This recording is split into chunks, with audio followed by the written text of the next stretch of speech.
Good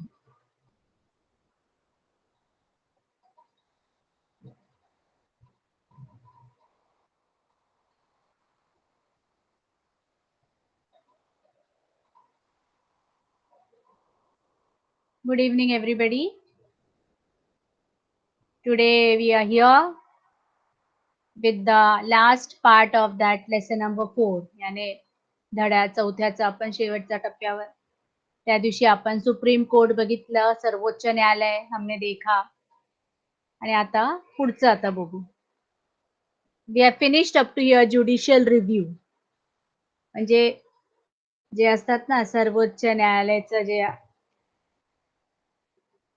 न्यायालयीन पूर्वलोकन हे आपण पूर्ण केलेले आहेत. आता याच्या पुढचं आपण बघूया. Example is given here. We'll read this.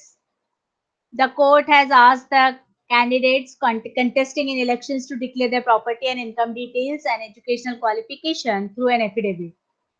Aim was to ensure that the voters will vote on the basis of the accurate information about the candidate. Is this not an attempt to make our election process more transparent? इथे एक उदाहरण आपल्याला दिलेले आहे की कोर्टाने जेवढे निवडणुकीत उभे राहणारे उम्मीदवार असतील यानी जो चुनाव में खड़े रहते उम्मीदवार उनसे कहा गया कि आपके पास कितनी प्रॉपर्टी है, तुमच्याकडे काय मालमत्ता आहे, तुमची शैक्षणिक पात्रता काय आहे, उत्पन्न किती आहे, हे सगळं तुम्ही आम्हाला द्या. म्हणजे माहिती शपथपत्राद्वारे द्यायला सांगितले. एफिडेविट म्हणजे शपथपत्र.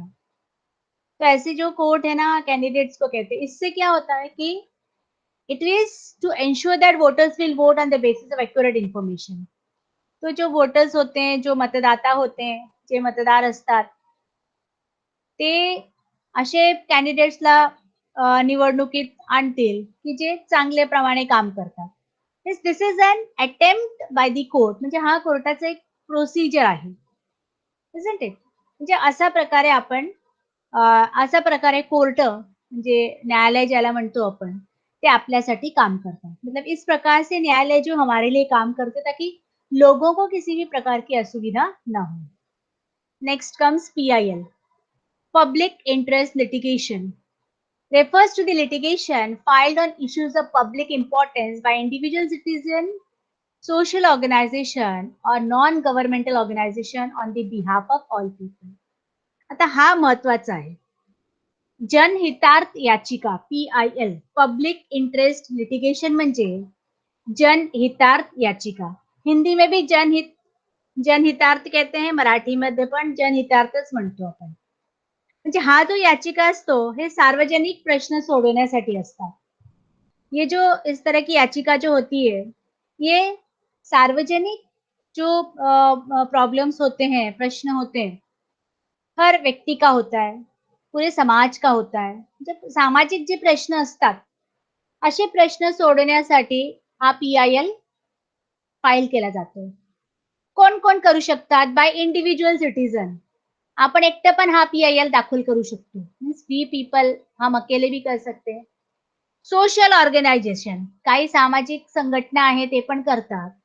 किंवा शासकीय नॉन गव्हर्नमेंटल ऑर्गनायझेशन, बिगर शासकीय जे एखादा संस्था असतात, संघटना असतात, पूर्ण जनतेच्या वतीने हे लिटिगेशन फाइल केला जातो. तो इस तरह से जो नॉन गवर्नमेंटल ऑर्गेनाइजेशन है या कोई वैयक्तिक व्यक्ति है या कोई सामाजिक संगठन है, तो सामाजिक संस्था जिसे हम कहेंगे, पूरे लोगों के बिहाफ यानी सभी लोगों के इस तरह से पक्ष रखकर वो एक इस तरह का PIL दाखिल कर सकते हैं. The court thinks over the question raised and give its decision. मग न्यायालय त्याच्यावर विचार करते आणि निर्णय देतात. तो वो जो प्रश्न आता है, it is for all the people. सर्व लोकांसाठी जर प्रश्न असेल तर कोर्टाला ते विचार करायला लागतात. यानी न्यायालय को सोचना पड़ता है कि ये जो प्रश्न आया है ये प्रश्न बिल्कुल सही है, गलत है, क्या है, और फिर उसके बाद वो अपना न्याय करते हैं. मग त्यांचा ते निर्णय आपल्याला देतात. हा जो PIL आहे हा महत्वाचा आहे. Next we come to high court. आता हे आलं उच्च न्यायालय. उच्च न्यायालय प्रत्येक राज्यात आहे. जेवढे राज्य तेवढे, कदाचित 2 राज्यामध्ये पण आहे. त्या दिवशी मी सांगितलं होतं. मैं लास्ट लेक्चर में बताया था कि जैसे 7 स्टेट्स है नॉर्थ ईस्ट के, असम, अरुणाचल प्रदेश, मणिपुर, मेघालय, इम्फल, ये जो है त्रिपुरा, ये जो 7 राज्य है, इनके एक अकेला गुवाहाटी हाई कोर्ट है। तो ऐसे 7 राज्यों के लिए एक हाई कोर्ट भी हो सकता है। अलग-अलग बड़े राज्य हैं तो वहाँ पर हाई कोर्ट है, जैसे महाराष्ट्र अलग है, कर्नाटका में है, राजस्थान में है, मध्य प्रदेश में है, गुजरात में है। तो ऐसे हर राज्य में है। कभी-कभी 2 राज्यों को मिला के, जैसे महाराष्ट्र और गोवा, गोवा बहुत छोटा राज्य है, तो मुंबई हाई कोर्ट का जो है, ये महाराष्ट्र और गोवा के लिए होता है। और दादरा नगर हवेली, दमन दीव, उनके लिए भी मुंबई हाई कोर्ट ही है। तो इस तरह के अगर राज्य बहुत छोटे हैं, तो उनके लिए 2 राज्यों को मिलाकर एक हाई कोर्ट होता है। Indian Constitution confers the Parliament with the power to establish a high court in each constituent state in the Union. Currently, there are 24 high courts in India. तो प्रत्येक राज्यात एक हायकोर्ट असतो आणि आता भारतात 29 जरी राज्य असेल तरी आपल्याकडे 24 हाईकोर्ट आहे, उच्च न्यायालय आहे. म्हणजे उच्च न्यायालय जो इस समय 24 है. There is a chief justice along with other judges in the high court. All the judges of the high court are appointed by the president. आता हे जेवढे जज असतात, जज म्हणजे न्यायाधीश ज्याला म्हणतो आपण, मग ते सगळ्यांची अपॉइंटमेंट, सगळ्यांची नेमणूक कोण करते? राष्ट्रपती करतात. तो इनकी जो अपॉइंटमेंट की जाती है, इनको जो चुना जाता है, वो राष्ट्रपति द्वारा चुना जाता है. तो इस तरह से एक चीफ जस्टिस होता है, एक मुख्य न्यायाधीश होता है, एक मुख्य न्यायाधीश असतात आणि अन्य काही न्यायाधीश त्या कोर्टामध्ये असतात. आणि अशा प्रकारे हायकोर्टची ही निर्मिती आहे. Let us see. The Mumbai High Court jurisdiction covers the states of Maharashtra and Goa and Union Territory of Dadra, Nagar Haveli and Daman Diu. आता हे दादरा नगर हवेली आणि दमन दीव संघ राज्य आहेत. हे युनियन टेरिटरीज आहेत आणि गोवा एक छोटंसं राज्य आहे. म्हणून एवढं सगळं मिळून महाराष्ट्राचा मुंबई हायकोर्ट ते एकच हायकोर्ट आहे. अशा प्रकारे आपण बघू शकतो. See the functions of High Court. I think I'm clear up to here, everyone. Put into the chat box if any problem is there.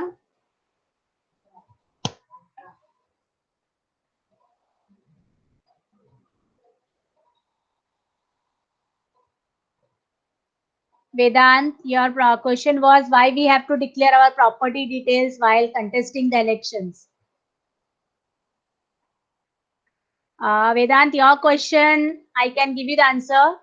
Why it is there? Because when a person is contesting the election, जेव्हा तो निवडणुकीसाठी उभा राहतो, when he contests the election, he has to be very clear that he is not a corrupt person, to be very precise. That is the most important part.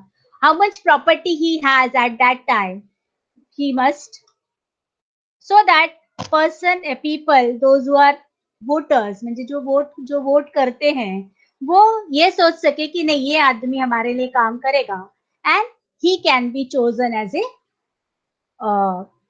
a candidate or he can be elected. I think Vedant, are you clear with my explanation? Vedant, have you understood? Okay, very good. जे तुला समजलं ना, काही problem असेल तर you can ask me. Okay. Now let us see the functions of High Court. High Court चे कार्य काय आहे? उच्च न्यायालयाची कार्य कोणकोणती आहेत? To supervise and maintain control over the lower courts in its jurisdiction. आता हायकोर्टाच्या अंतर्गत आपण बघितलं होतं की लोअर कोर्ट, डिस्ट्रिक्ट कोर्ट असतात, जिल्हा न्यायालय असतात. प्रत्येक जिल्ह्यात एक न्यायालय आहे. तर त्यामुळे त्यांच्या कामकाजाची जी आहे देखभाल करणं ते हाईकोर्टची जबाबदारी असते. यानी प्रत्येक जिला में एक, जैसे हमारे थाने जिला में है, थाने जिला में एक न्यायालय है, मुंबई में एक है, जैसे नवी मुंबई में एक है, रायगढ़ में एक है. तो ये हर जिले में एक एक न्यायालय होता है. हाईकोर्ट तो उच्च न्यायालय तो राज्य का है, लेकिन हर छोटे-छोटे जो जिला होता है, जिल्हा में भी एक न्यायालय होता है. क्योंकि हमारा देश ही बहुत बड़ा है. आपका भारत खूप मोठं विशाल देश आहे. एवढा मोठा भूखंड आहे. 32 लाख स्क्वेअर किलोमीटर आपली हे आहे, एरिया आहे. क्षेत्रफळ ज्याला म्हणतो. पण एवढा मोठ्या भूखंडावर एकच राज्यात हायकोर्ट किंवा एकच सुप्रीम कोर्ट कसं कामं करणार? मग प्रत्येक घटकाला बघायला कोणीतरी पाहिजे, है ना? तो हर जैसे जैसे आपके स्कूल में होता है, टीचर होती है, लेकिन क्लास में एक मॉनिटर भी होता है. क्या टीचर अगर एब्सेंट है तो क्लास को कंट्रोल कौन करेगा? तो मॉनिटर इज देयर. या कभी-कभी टीचर्स आपको सब्जेक्ट मॉनिटर्स क्लास में बनाती है कि इंग्लिश के लिए एक सब्जेक्ट मॉनिटर है, मैथ्स के लिए एक सब्जेक्ट मॉनिटर है, कि इतना सारा कॉपी चेक करना है, टीचर वो करती है कि हाँ, मॉनिटर ने एक बार देख लिया कि तुमने सही किया, गलत किया, तो टीचर चेक कर देगी. So this is how the work is divided. काम का विभाजन जिसे कहते हैं, जे कामाचं जे विभाजन ज्याला म्हणतो आपण, विभागणी म्हणतो, असे केले जातात. म्हणून जिल्हा न्यायालयावर कंट्रोल करणं, त्यांच्यावर नियंत्रण ठेवणं आणि त्यांची कामकाज जे आहे त्याच्यावर नियंत्रण ठेवणं हा काम उच्च न्यायालयाचं. Authority to give orders to protect fundamental rights. आपले जे मूलभूत हक्क आहे त्यांचं रक्षण करणं ते पण उच्च न्यायालयाचं कार्य असतं. जे हमारे मूलभूत अधिकार आहे. We have 6 fundamental rights. आपले 6 मूलभूत हक्क आहेत. आपण 7वी मध्ये केला असेल अभ्यास त्याचा. 7th में आपने पढ़ा होगा 6 फंडामेंटल राइट्स. मग ते फंडामेंटल राइट्स जे आहेत, मूलभूत हक्क जे आहेत, त्यांचं संरक्षण करणं पण हायकोर्टचं काम आहे. सुप्रीम कोर्टचं पण आहे, पण हायकोर्ट राज्यात.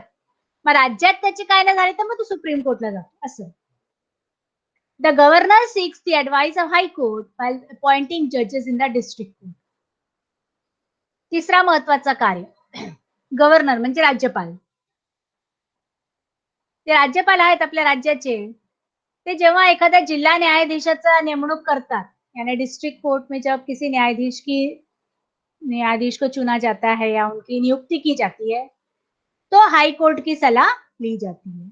हाँ, उच्च न्यायालय की सलाह ली जाती है कि भाई हम इसे जिला कोर्ट के लिए, जिल्हा न्यायालय के लिए इस जज को नियुक्त करना है. ज्यांची नेमणूक करायची आहे. मग तेव्हा उच्च न्यायालयाकडून राज्यपाल जे आहेत, त्यांच्या शिफारिश किंवा सल्ला घेत असते, की असं-असं करायचं. तर अशा प्रकारे हायकोर्ट आपली कामं करतात. देन वी कम टू जिल्हा, डिस्ट्रिक्ट एंड लोअर कोर्ट. म्हणजे जिल्हा आणि दुय्यम न्यायालय. दुय्यम न्यायालय कहते हैं उसे. These are courts at the district and tahsil, that is taluka level. People generally go to these court. Every district court has one judge. आता प्रत्येक जसं मी सांगितलं प्रत्येक जिल्ह्यामध्ये आपल्या महाराष्ट्रामध्ये एकूण 35 जिल्हा आहेत, 36 आहेत. तो 36 जिल्हा मुंबई सोडून आपल्याकडे 36 जिल्हे आहेत. मग ते 36 जिल्ह्यामध्ये प्रत्येक जिल्ह्यामध्ये एक न्यायालय आहे. Every district has a court. आणि त्याच्यात पण तालुका पण आहे. प्रत्येक जिल्ह्यामध्ये काही तालुका असतील. आता आमच्या ठाणे जिल्ह्यामध्ये 15 तालुका आहेत.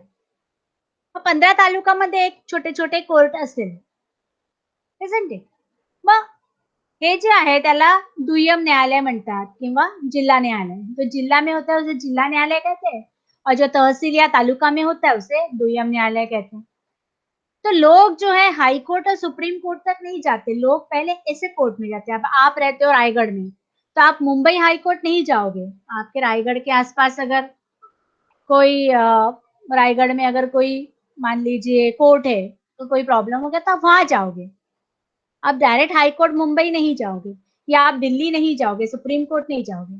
तो people they go to these courts very far. मतलब वो पहले अपने आस-पास के न्यायालय में जाते हैं, पुलिस स्टेशन में जाते हैं, उनको अगर कोई ये दाखिल करना होता है. उसके बाद अगर उनकी सुनवाई नहीं होती है, तो आगे हो जाते हैं. Next. The branches of law in India. तर भारतातील कायदा पद्धती त्यांची किती शाखा आहे? यानी भारत में जो कायदा है, जो न्याय प्रणाली है, उसकी कितनी शाखाएं हैं? तो 2 है. एक सिविल लॉ और एक क्रिमिनल लॉ. सिविल लॉ यानी दीवानी कायदा, कानून. और क्रिमिनल लॉ यानी फौजदारी कहते हैं उसे. हिंदी में भी फौजदारी ही कहते हैं. तो इस तरह के 2 लॉ होते हैं. Now what is civil law? I think I'm clear up to here. Anybody has any doubt? You can put in the chat box. Anybody has the doubt? District and lower court. किसी को कुछ पूछना है? कोणाला काही विचारायचं आहे? Nobody. Okay.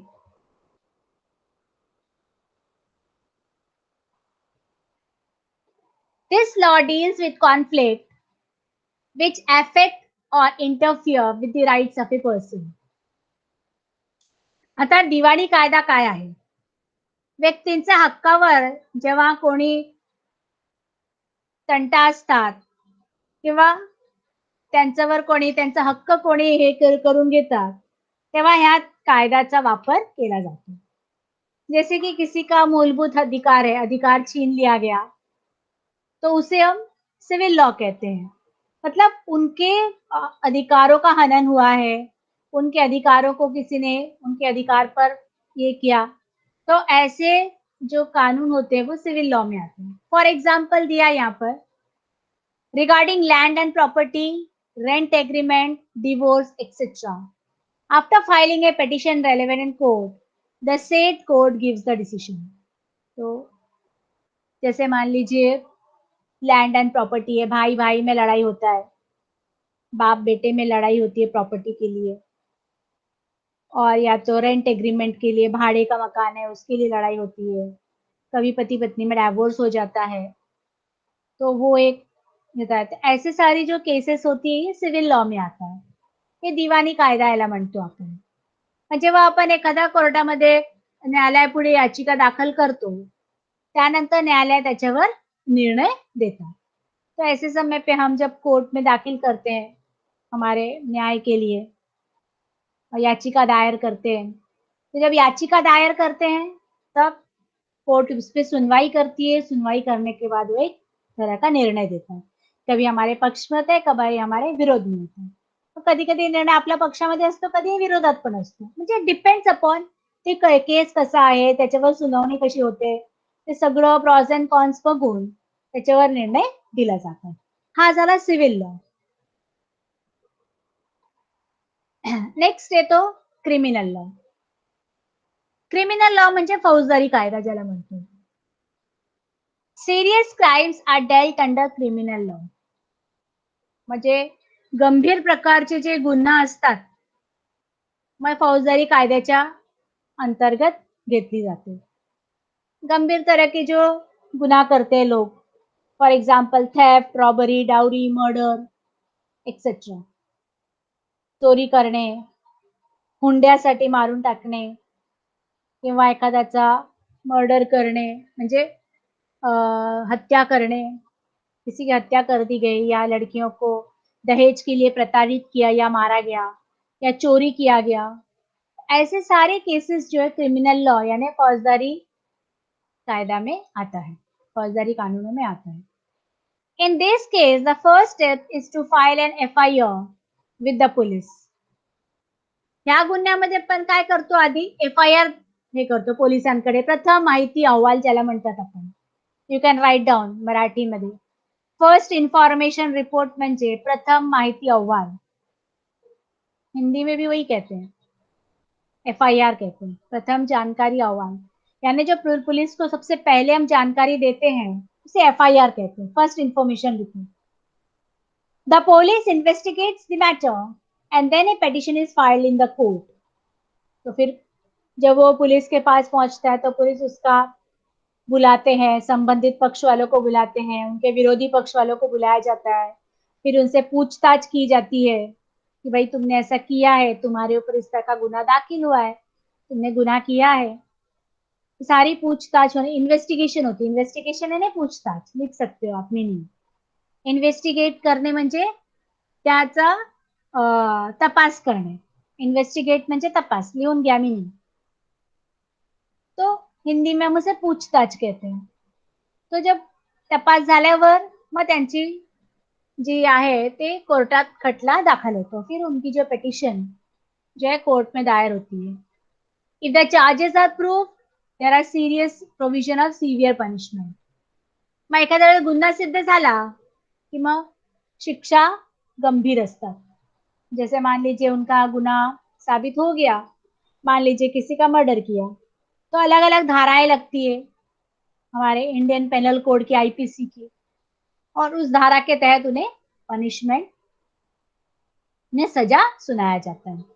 गंभीर प्रकार की सजा होती है, कभी उनको 10 साल का कारावास होता है, किसी को लाइफ इम्प्रिजन, आजीवन कारावास होता है। इस तरह के अलग अलग कारावास जो है सुनाई जाती है, ताकि ऐसा इसलिए किया जाता है ताकि दूसरे लोगों को इससे सबक मिले कि हम इस तरह का गुनाह न करें।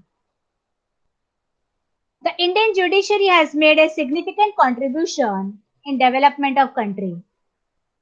Common people have a lot of respect and trust in judicial system.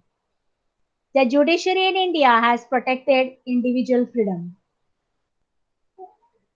आपल्या भारतातील जी न्याय व्यवस्था आहे त्या देशाच्या प्रगतीमध्ये मोठा योगदान आहे त्याचं. तो हमारे भारत की जो न्याय व्यवस्था है हमारे देश की प्रगति में उसका बहुत बड़ा योगदान हम मानते हैं. Because common people have lot of respect and trust in judicial system. आपले जे सामान्य माणूस आहे त्या सामान्य माणसाच्या मनात आपल्या न्याय व्यवस्थेसाठी खूप आदर आपल्यावर आहे, त्यांच्यावर विश्वास पण आहे. यानी हम सामान्य जनता है, हम आप जो है सामान्य लोग हैं, हमें अपने न्याय व्यवस्था पर बड़ा आदर है, सम्मान है, विश्वास भी है. मैंने आपको पिछले बार एक ये बताया था, पिक्चर एक है जॉली LLB 2. उसके लास्ट सीन में वो बोलता है कि भले ही न्यायालय हमारे कुछ भी है, लेकिन लोग कहते हैं, लोग आज भी विश्वास करते हैं, जब भी लड़ाई होती है तो कहते हैं I will see you in court. वो इसलिए कहते हैं क्योंकि लोगों को न्याय व्यवस्था पर बहुत विश्वास है. लोकांना खूप विश्वास आहे आपली न्याय व्यवस्था, आपल्या देशाची जी न्याय व्यवस्था खूप चांगली आहे, म्हणून लोक काय करतात त्याच्यावर विश्वास करतात. The judiciary in India has protected individual freedom. म्हणजे आपली जी न्याय व्यवस्था आहे ते व्यक्तीचा स्वातंत्र्याचा जे आहे ते संरक्षण केले. तो द फेडरल अँड कॉन्स्टिट्यूशन म्हणजे संविधानाचं पण संरक्षण केलेलं आहे, आपल्या संघराज्याचे पण केलेलं आहे, लोकांची पण केलेली आहे. Court have played an important role in strengthening the democracy in India. आपल्या भारतात जी न्याय व्यवस्था आहे ते लोकशाही बळकट करण्यात खूप मोठा योगदान दिलेला आहे. तो हमारी जो न्याय व्यवस्था है, हमारे देश की जो संविधान है, हमारे देश का जो न्याय व्यवस्था है, तो हमारे देश में जो ये है डेमोक्रेसी है, डेमोक्रेसी को सशक्त करने का बहुत बड़ा योगदान रखता है. मतलब न्याय व्यवस्था हमारे देश में इसलिए इस तरह से है ताकि लोगों को विश्वास रहे कि वो कोई गलत काम न करे, किसी तरह का गुन्हा न करे.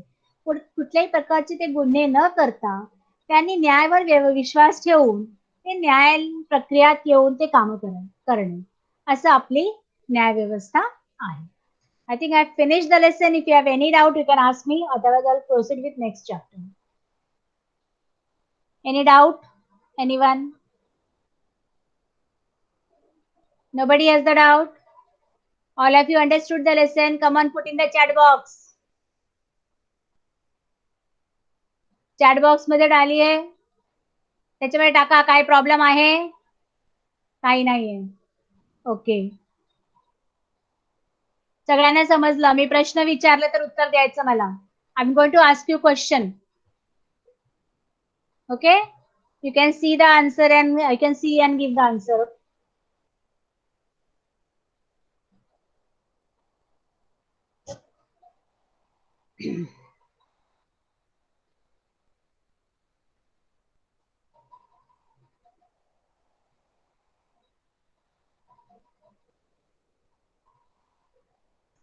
Along with legislature and executive, dash is an important organ of government.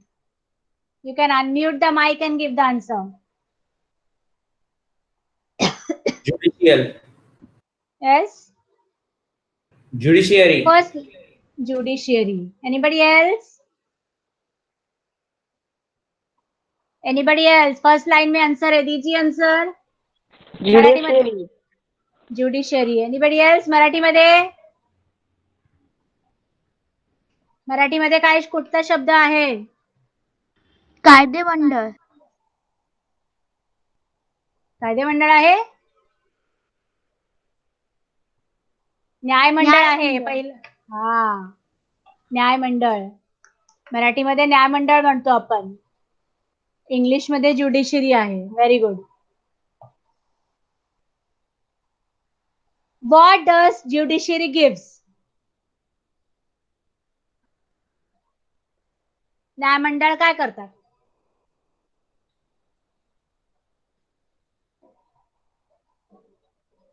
On the screen judiciary give justice. Very good. मराठीमध्ये न्याय देते. न्याय देते. Okay.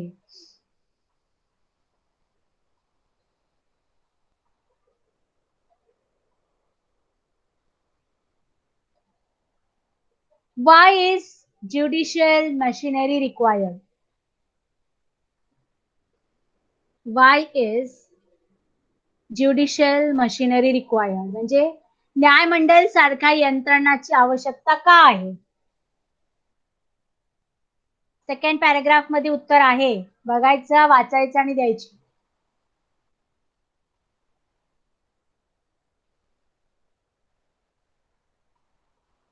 Yes. Unmute the mic and give the answer or read. Why is judicial machinery required? न्यायमंडळ सारखा यंत्रणाची आवश्यकता का आहे? Ma'am, I can give.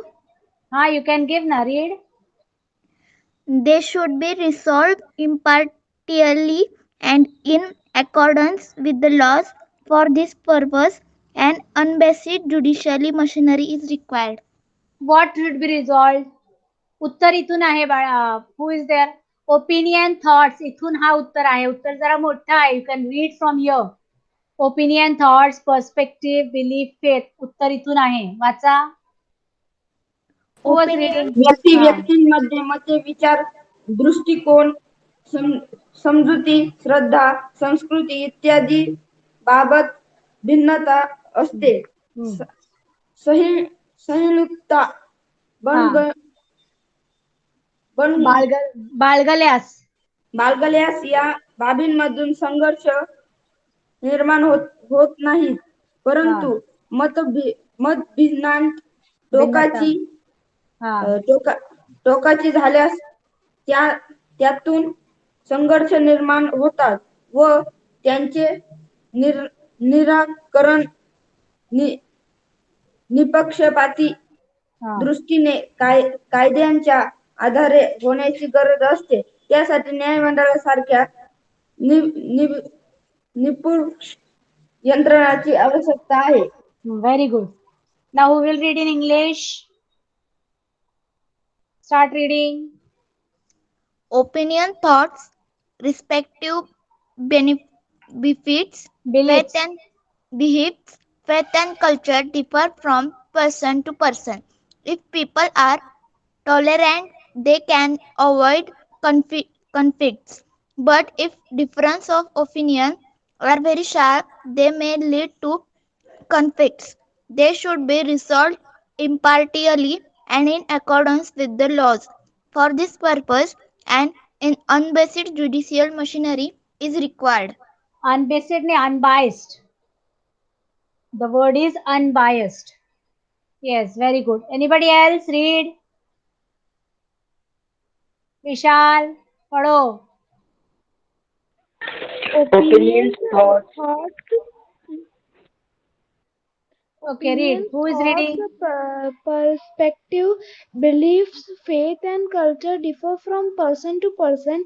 If people are tolerant, they can avoid conflicts, but if difference of opinion are very sharp, they may lead to conflicts. They should be resolved impartially and in accordance with laws. For this purpose, an unbiased judicial machinery is required. Very good. Anybody else? Read. व्यक्तींमध्ये मते, विचार, दृष्टिकोन, समजुती, श्रद्धा, संस्कृती इत्यादी बाबत भिन्नता असते. सहिष्णुता बाळगल्यास या बाबींमधून संघर्ष निर्माण होत नाही, परंतु मतभिन्नता टोकाची झाल्यास त्यातून संघर्ष निर्माण होतात व त्यांचे निराकरण निपक्षपाती दृष्टीने कायद्यांच्या आधारे होण्याची गरज असते. त्यासाठी न्यायमंडळासारख्या हा, निस्पृह यंत्रणा आवश्यक असतात. Very good, very good.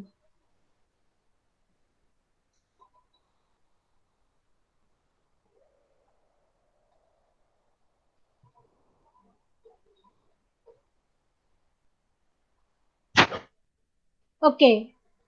Conflict may arise between dash and dash.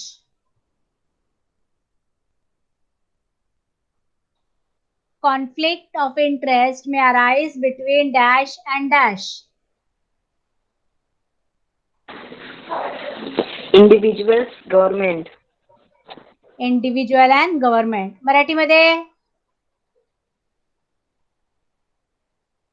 मराठीमध्ये कोणता शब्द आहे त्याचा इंडिव्हिज्युअल आणि गव्हर्नमेंटचा? शासन संस्था आणि हितसंबंध. व्यक्ती आणि शासन संस्था. इंडिव्हिज्युअल म्हणजे व्यक्ती आणि गव्हर्नमेंट म्हणजे शासन संस्था. Okay. Why people may approach the court for justice?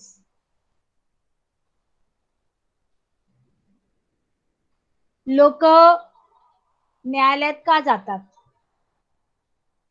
त्याच पॅराग्राफ मध्ये उत्तर आहे. इंडिव्हिज्युअल अँड गव्हर्नमेंट नंतरच उत्तर आहे. Give the answer. Why people approach for justice? A division or law made by the government may seem unfair to people and they may approach the court for justice. Anybody else?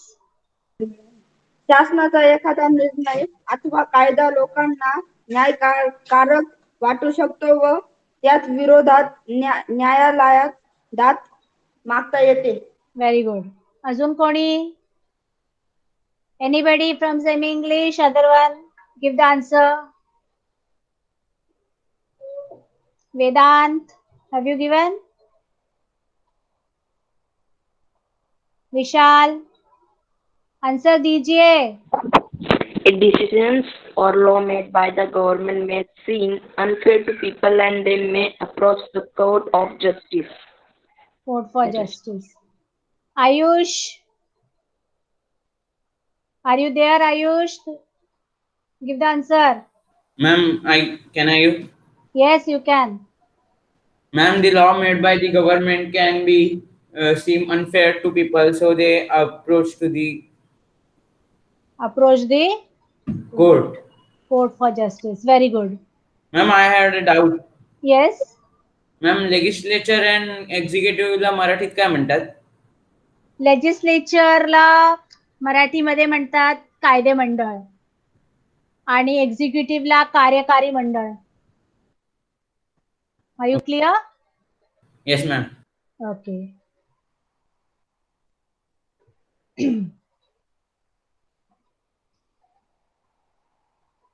Which kind of people are helped by the court? Second paragraph मध्ये उत्तर आहे. आता आपण वाचलं त्याच्या खाली. Last time आपण हा केलेला.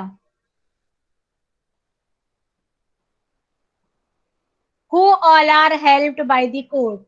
कोर्ट म्हणजे न्यायालय कोणाला मदत करतात? Weaker sections of the society, women, children, differently abled and transgender into mainstream of the society. Very good. Anybody else in Marathi? The court can help to bring the weaker section of society, women, children, differently abled and transgender into mainstream of the society. Okay. In Marathi, anyone? समाजातील दुर्बल घटक, महिला, बालके, दिव्यांग आणि तृतीय पंथी इत्यादी समाज घटकांना न्यायालय मुख्य वाहत येण्यास मदत करू शकते. Very good.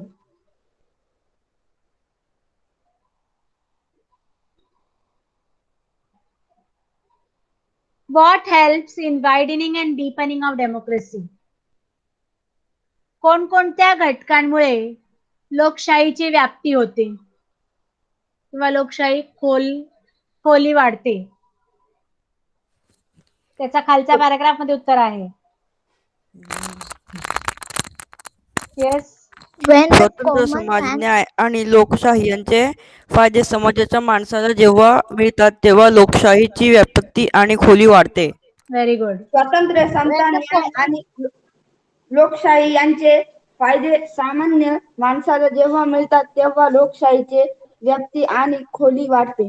Okay. when now the give com- हा. when the common man benefits from the values of freedom, equality, and justice, is lead to the widening and deepening of democracy. Widening and deepening. Say the words widening and deepening. बोला Wide- शब्द. हा. Widening and deepening. Widening and deepening. Very good. It means widening यानी उसकी व्याप्ति, जिसे कहते हैं ना, बढ़ावा मिलता है, बड़ा होता है, वाइड होता है. और डीपनिंग यानी उसकी गहराई बढ़ती है. जितना हमें अपने वैल्यूज मिलते हैं, हमें फ्रीडम मिलते हैं, इक्वालिटी मिलती है, समानता मिलता है, जस्टिस मिलता है, न्याय मिलता है, तो लोग भी खुश होते हैं कि हमें हमारा हक मिल गया. तो इससे हमारी डेमोक्रेसी बड़ी मजबूत होती है. Are you clear? Okay.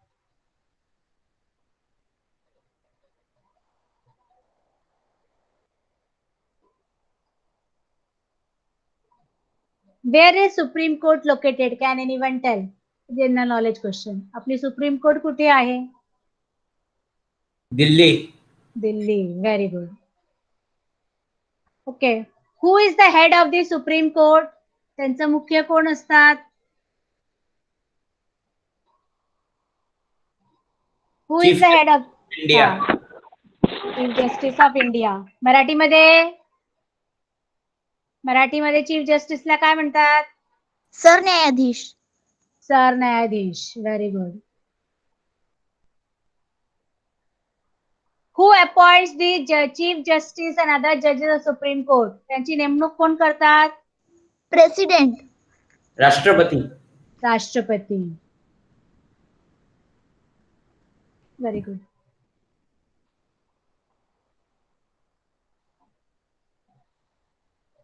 Why is independence of judiciary maintained? So the judges cannot work under any political pressure. Answer is there. Read that. Your answer is correct, but something is given in the textbook also, that also you read. The judiciary should not work under any kind of pressure. The independence of judiciary is maintained so as to enable the judges to fearlessly carry out the function of giving justice. Very good. Very good. मराठीमध्ये up to there is the answer. न्यायदानाचे काम कोणाच्याही दबावाखाली होता कामा नये.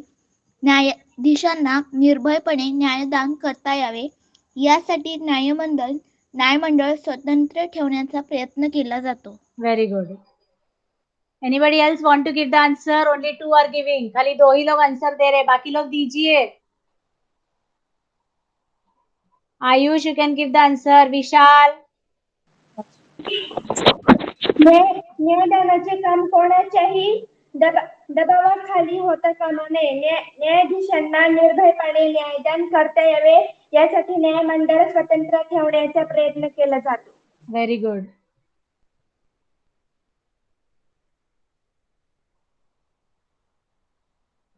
Now there are 1, 2, 3, 4, 5, 6 provisions are there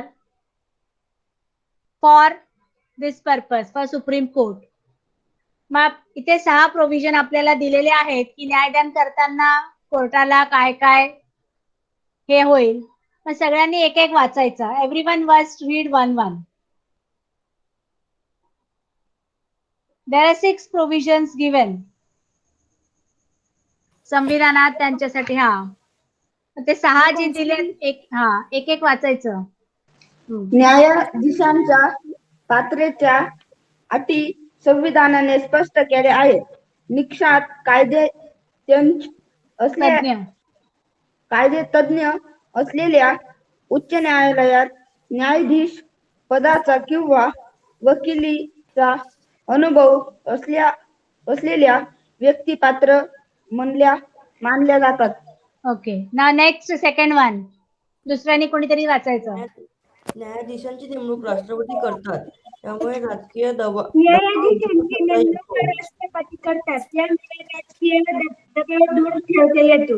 okay anyone the Ma'am, third one yes in English हा से Ma'am, third, हा third judges enjoy security of tenure. They cannot be removed from the post for trivial reason or for politically motives. The retirement age of judges of the Supreme Court is 65 years, while for the High Court it is 62 years. Okay. Now the next one. Anybody else will read? The salaries of judges are drawn from the Consolidated Fund of India. No decisions takes place on these issues in the Parliament. Very good. Next. Anybody else? The fifth one. पाचवा कोणीतरी वाचा. English Marathi. Personal criticisms cannot be made on judges for their acts and decision. Contempt of court is considered is a punishable offense. This is not only protects the judge from misguided, wrongful criticism, but also preserves the independence of the judiciary. Very good. The Next. parliament, Okay, continue. the parliament cannot discuss the discussions of the judges. However, it has the right to remove the judges if the position through the impeachment process. Very good. Very good. Next.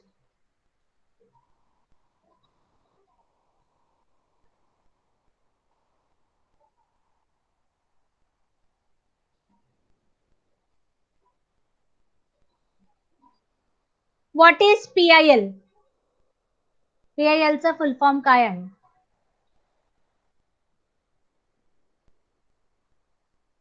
What is PIL? अभी हमने पढ़े. We have just Ma'am, I can do Public interest litigants. public interest litigation. litigation. मराठीमध्ये काय म्हणतात त्याला? जनहितार्थ याचिका. जनहितार्थ याचिका. Very good. Now there are functions of Supreme Court. Four functions are there. One by one, each one will read. Ma'am, I can read first. Yes, you can read first. Yes, you can read. As a federal court, it has the responsibility to settle disputes between the center and the states on the one side and states on the other side. Okay, next one, somebody else. Ma'am, I can read. Yes, you can read. It may also give orders to relevant authorities for protection of the fundamental rights of Citizen. The review decrees an order of lower courts and also review its own decisions. Okay, fourth one. In case the president asks for the advice of the court to understand the legal aspects in matters of public importance and provide the necessary advice. Very good. Very good. Now we have seen judicial review. Who will read that paragraph? Anyone will read that paragraph. First you tell your name. Who is reading? Ma'am, I can read. Your name? Kadambari. Yes, read. Kadambari. Judicial review. One of the most important responsibility entrusted to the Supreme Court is the protection of the Constitution. You are aware that the Constitution is the fundamental law of the nation. The Parliament cannot pass any law that violates the Constitution. Every act or policy made by executive should also be consistent with the constitution if any laws passed by the legislature हाँ legislature or may act of the executive violates may provision of the constitution, the said laws law. or act is declared illegal and struck down by the court. This power of court is known as judicial review. Okay, very good. Anybody else want to read in Marathi? कोणाला वाचायचं आहे? न्यायालयीन पुनर्विलोकन मराठीमध्ये कोण वाचणार? हा वाचा. नाव सांगा. कादंबरी. तू मराठी इंग्लिश मध्ये पण झाला तर मराठीमध्ये पण? हो. हा वाच. न्यायालयीन पुनर्विलोकन. पुनर्विलोकन. हा. सर्वोच्च न्यायालयावर असणारी आणखी एक महत्त्वाची जबाबदारी म्हणजे संविधानाचे संरक्षण करणे होय. संविधान हा देशाचा मूलभूत कायदा असतो हे तुम्हाला माहिती आहे. या कायद्याचा भंग होईल अथवा त्याविरोधी असेल असे कायदे संसदेला तयार करता येत नाहीत. कार्यकारी मंडळाचेही प्रत्येक धोरण आणि कृती संविधानाशी सुसंगत असावी लागते. संसदेचा एखादा कायदा किंवा कार्यकारी मंडळाची एखादी कृती संविधानातील तरतुदींचा भंग करणारी असल्यास तो कायदा आणि ती कृती न्यायालय बेकायदेशीर ठरवते व रद्द करते. न्यायालयाच्या या अधिकाराला न्यायालयीन पुनर्विलोकन अधिकार असे म्हणतात. Very good. Anybody else will read in English? Vishal will read.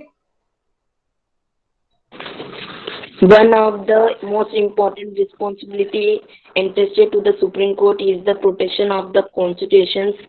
You are aware that the constitutions in the fundamental law of the nation. The paramilitary cannot pass any laws that violates the constitution. Every act or policy made by the executive should also be consistent with the constitution. If any law passed by the legislature or any act of the executive violates any provisions of the constitution, the said law or act is declared illegal and struck down by the court.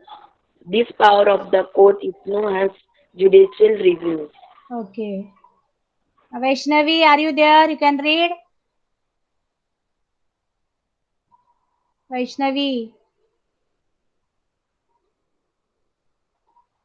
Ma'am, can I read? Yes. What's your name? Prarthana. Read Prarthana.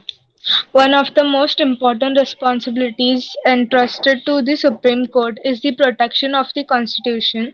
You are aware that the Constitution is the fundamental law of the nation. The Parliament cannot pass any law that violates the Constitution. Every act or policy made by the executive should also be consistent with the Constitution. If any law passed by the legislature or any act of the executive violates any provision of the Constitution, the said law or act is declared illegal and struck down by the court. This power of the court is known as judicial review. Very good. Now we will move on to the High Court. Where is High Court located?